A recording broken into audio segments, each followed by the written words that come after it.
Olá, para você que eu estou tendo o prazer de conhecer agora, meu nome é Fabiano Almeida e atualmente eu estou como Engagement Director da Golden Consulting. Nós somos uma empresa de consultoria, nossa sede fica em Israel e nós temos operações na Ásia, na Europa e aqui nas Américas. Hoje eu tenho um enorme prazer, depois de um longo, não tenebroso, mas longo e um lindo inverno, rever a Clênia Paradela. E Clênia, para quem ainda não teve a oportunidade de te conhecer, quem é a Clênia? Muito bem, eu gostaria de começar aqui agradecendo imensamente, é um prazer estar aqui, agradeço muito o convite, espero que venham mais. E eu sou Clênia Paradella, tenho 45 anos, casada, não tenho filhos. Academicamente, sou formada em engenharia civil, sou pós-graduada em gestão de projetos e engenharia de produção. E profissionalmente, eu já atuo com gestão de projetos, gestão de portfólio de projetos e programas há 17 anos. Excelente, Clênia. E pegando o seu gancho, né, ao longo dessa carreira que você está construindo, né, ao longo dos últimos 17 anos, minha primeira pergunta para você é a seguinte: quando foi e como foi, Clênia, que você conheceu a teoria das restrições? Perfeito. Eu conheci a teoria das restrições em 2015. Eu fui trabalhar numa empresa de seguros. A consultoria da Goldman estava entrando, entrei junto praticamente. Então, conheci a teoria das restrições ali logo no iníciozinho da implementação numa empresa. Isso foi em 2015, né? Então, de lá para cá, eu fiquei 5 anos nessa empresa, fiquei até 2020. Durante esses 5 anos, eu pude desenvolver muito dentro da teoria das restrições, aprendi, me interessei pelo assunto. Acabei fazendo o meu TCC na engenharia de produção, que eu fiz nesse período, referente à melhoria contínua dentro da teoria das restrições, chamada de PUG. Então, eu consegui não só colocar a prática, como eu consegui alinhar, juntar as duas coisas, né? Os conceitos que eu estava aprendendo com a prática. Então, tem aí 9 anos que eu tenho esse conhecimento e eu continuo absorvendo, mesmo hoje estando numa empresa que não usa, mas continuei estudando sobre o assunto. Fantástico. E Clênia, ao longo da sua experiência prática com a teoria das restrições, eu não sei se você se recorda qual foi o momento em que você deu aquele clique, você falou, putz, isso aí é a teoria das restrições na prática, Clênia. Olha, é difícil achar um momento bem específico, mas como eu comecei já juntando prática e teoria, eu digo que foi justamente, eu aprendi muito dentro de uma gestão de projetos, então eu apliquei muito em corrente crítica. Para mim, o grande clique veio realmente quando eu consegui entender que eu conseguia aplicar os conceitos da teoria das instituições dentro de um fluxo de gestão de projetos e como ele funcionava. Ele, de fato, serve para balancear não só o projeto, como a teoria das instituições diz, né, ele deixa de ter uma eficiência local, de olhar apenas para o seu projeto, para fazer uma eficiência global, que é de todo o portfólio da companhia. Então, ao invés de nada adianta eu empreender todos os meus esforços num único projeto e entregá-lo no prazo, se todos os demais foram prejudicados. Isso não alcança o sucesso. Então, para mim, acho que a grande sacada foi perceber esse balanceamento dentro da carteira de projetos de uma companhia, como ela pode ser beneficiada. E aí eu saquei que é a teoria das restrições, esse balanceamento de projetos. Fantástico. Você traz duas pérolas, né, para quem está nos assistindo e está te ouvindo, com certeza de forma muito atenta. Você trouxe duas premissas fundamentais da teoria das restrições que você trazer luz para elas. A primeira é quando você parte da premissa, e eu te acompanho no gênero no mil grau, de que a soma dos ótimos locais não é igual à soma do ótimo global. E você traz no fluxo também de que, no final do dia, o que nós queremos balancear é o fluxo e não a capacidade. Ou seja, eu fico muito feliz também de você trazer na sua fala de forma subliminar, mas mais uma vez, né, para quem está curioso em conhecer a teoria das restrições, de que para que nós possamos balancear o fluxo, nós temos que desbalancear a capacidade. E isso de longe tá longe de ser intuitivo, né, contra-intuitivo.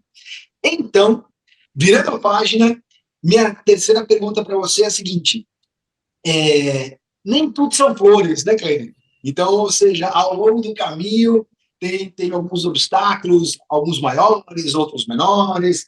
Então, se você puder, por gentileza, compartilhar comigo e com quem nos assiste, qual foi um dos principais obstáculos que você e a sua equipe se depararam para internalizar e implementar a teoria das restrições, e o que vocês fizeram para superá-lo, caso, obviamente, vocês tenham superado, por favor. O maior obstáculo para mim foi cultural, foi o que eu observei. A gente vem de uma cultura muito comum das empresas de ótimos locais, né? Cada um quer olhar e quer entregar o seu sem observar, sem ter essa visão holística, ou a visão de helicóptero do todo. Então, quando você começa a tratar de uma forma mais abrangente, a gente mexe dentro de áreas específicas, e aí tem toda essa questão cultural que traz à tona questões particulares, né? Você mexe, às vezes, no ego de alguém que, poxa, está aqui mexendo na minha casinha porque eu sempre fiz dessa forma, eu quero continuar fazendo dessa forma, eu não quero aprender um jeito novo de fazer, o meu jeito está dando certo. E aí as pessoas se fecham. E isso acontece em diferentes níveis, não é apenas na gestão ou na base, né? Então, para mim, o maior desafio de uma implementação desse porte é cultural.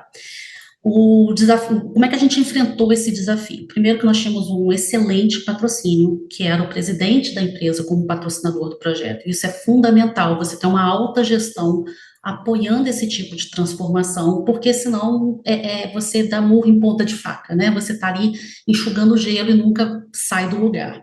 Então, essa foi a primeira coisa. Nós tínhamos um apoio muito bom da alta gestão. Segundo ponto que a gente fez foi treinamento. É começar a aculturar as pessoas para essa forma de pensar diferente. Então, nós tínhamos aulas, 2 dias e meio, falando de imersão dentro do conceito da teoria das restrições, para as pessoas entenderem o que faz sentido e por que estava sendo pedido determinadas coisas. Dentro disso, a gente entrava no conceito da corrente crítica, que, como eu disse, né, já é a aplicação da teoria das restrições para dentro do projeto. E isso funcionava muito bem, porque as pessoas saíam dali compreendendo por que estavam fazendo, por que as coisas estavam mudando e compreendiam quais eram os benefícios que aquilo trazia. Não posso dizer, infelizmente, não posso dizer que tivemos 100% de sucesso, mas com certeza trouxemos muitas pessoas importantes para o lado e facilitou o caminho para que a implementação fosse bem sucedida. Nada mais claro. Aliás, talvez mais claro do que você falou é meio-dia no deserto, né, Clênia? Mas quando você diz de que não foi 100%, isso acalenta meu coração ao ouvir isso. O que você está dizendo para mim é o seguinte, de que a realidade muda o plano, de que a realidade nos impõe algumas situações, de que por mais preparados que nós estejamos, no final do dia, o que cabe a nós é continuarmos fazendo o nosso melhor, né? E eu fico muito feliz também quando você traz dois outros pontos muito interessantes na sua fala. O primeiro deles é a questão da cultura, ou seja, então, criarmos os ritos que nos levam a termos hábitos, e esses hábitos que se constrói a cultura da companhia, somado com a questão aí da capacitação. Clênia, vou cometer um sincericídio. Eu te disse que eu te faria 3 perguntas, mas vou fazer uma quarta. Fique A quarta é a seguinte. Passados esses 17 anos, tudo aquilo que você estudou e está estudando em relação a gerenciamento de projetos. Hoje, qual é a sua visão como executiva e como estudiosa da matéria? Qual que é a sua visão hoje de como é que está as empresas, como é que estão as empresas, melhor dizendo, quando a gente fala de gestão de portfólio, Clênia? Excelente pergunta. Eu posso até começar dizendo que eu sou um profissional pré-teoria das restrições e um profissional pós-teoria das restrições. Acho que eu elevei bastante meu patamar aí de excelência como profissional e como visão, né? O que eu tenho observado muito, às vezes em interações, né, com amigos, grupos, fóruns de debate, gestão de projetos, é que ainda se tem apesar da gente falar muito sobre agilidade, ela vem, né, está muito forte dentro da gestão de projetos hoje se falando, mas existe uma confusão, para começar, porque essa tradução do termo agilidade para o português, ela ficou ruim, porque a gente associa a velocidade. Então, a gente acha que é fazer projetos um tempo mais rápido, e não necessariamente. Na verdade, a gente só está fazendo projetos e fazendo entregas de valor com menor tempo, fazendo pacotes pequenos de entrega.